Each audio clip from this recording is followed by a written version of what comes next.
विदर्भामध्ये आणि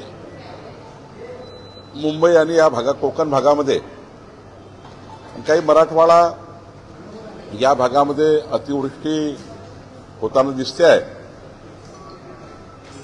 काल वाशिममध्ये यवतमाळमध्ये मोठ्या प्रमाणावर अतिवृष्टी झाली। जवळपास अमरावतीमध्ये बघितलं तर धारणी आणि त्या ठिकाणी चांदूर आणि तिवसा भागात अतिवृष्टी झाली। तर महाराष्ट्रात एकंदरीत 4 लाख 4.5 लाख हेक्टर पिकाचं नुकसान झालं आहे।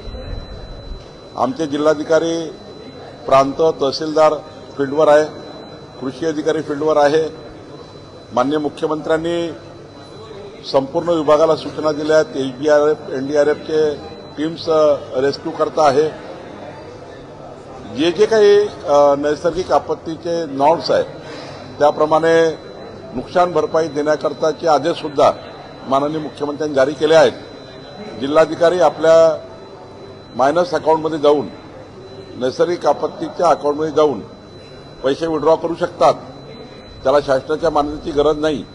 जे काही नॉर्म्स आहेत त्याप्रमाणे कलेक्टर हे जिथे घरं पाण्याखाली आले आहेत, जमीन खरडून गेलेली आहे त्याचे पंचनामे करणे, घरं पाण्याखाली आले आहेत त्यांना तातडीनं नुकसान भरपाई देणे, खावटीची रक्कम देणे, ह्या ज्या 14-15 उपाययोजना आहेत त्या करण्याची सूचना माननीय मुख्यमंत्र्यांनी दिलेल्या आहेत। मी सुद्धा संपूर्ण जिल्हाधिकाऱ्याच्या त्या ठिकाणी संपर्कात आहे। मला असं वाटतं की यातनं अजून 2-3 दिवस अतिवृष्टीची संभावना आहे।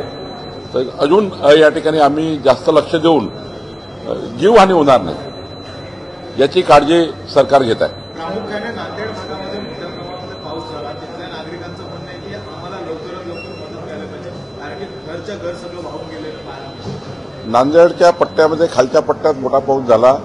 त्यांना तातडीनं त्यांचे जे काही घरं पडलेली आहेत, मोठ्या प्रमाणावर जनावरं त्या ठिकाणी असे बाहेर आहेत, या सर्व विषयाचा जिल्हाधिकारी आणि काही आम्ही पक्षातर्फेही त्या ठिकाणी मदत करतो आहे।